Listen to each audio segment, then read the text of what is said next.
mo dyan. Ayan. Bike na tayo sa Busay. Pag mga siwan, marami daw pera eh. Yan.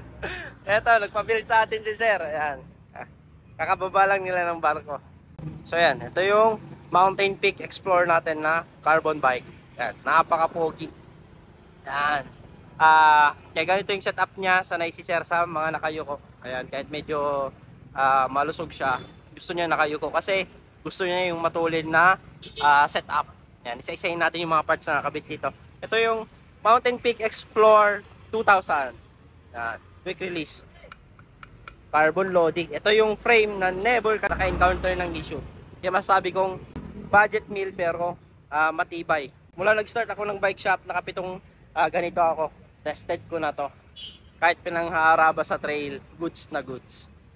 Yan. Naka sealed bearing headset, Mountain Peak negative 17 na stem, Mountain Peak handlebar, back sweep.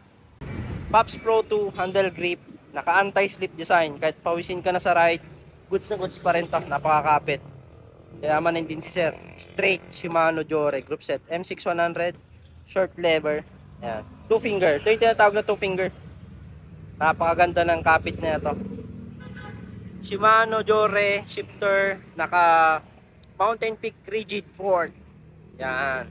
Best seller na rigid, ang bilis maubos.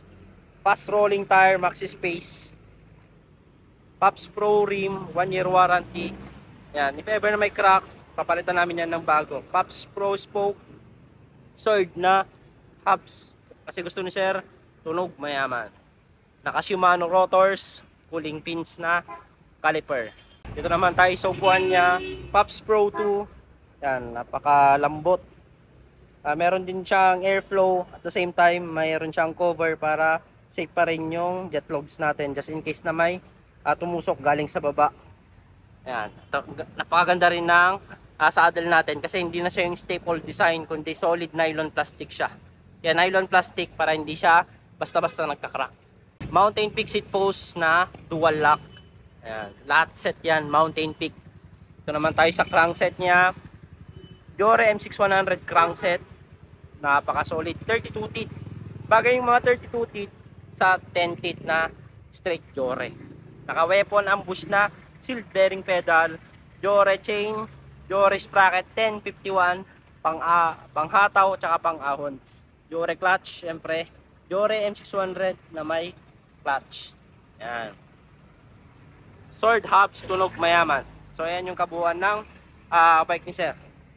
Sa magtatanong kung magkano yung build cost na ito, 51, discounted namin ng 46,000. Carbon straight Jore. Yan pa lang big time na, napaka-pogi.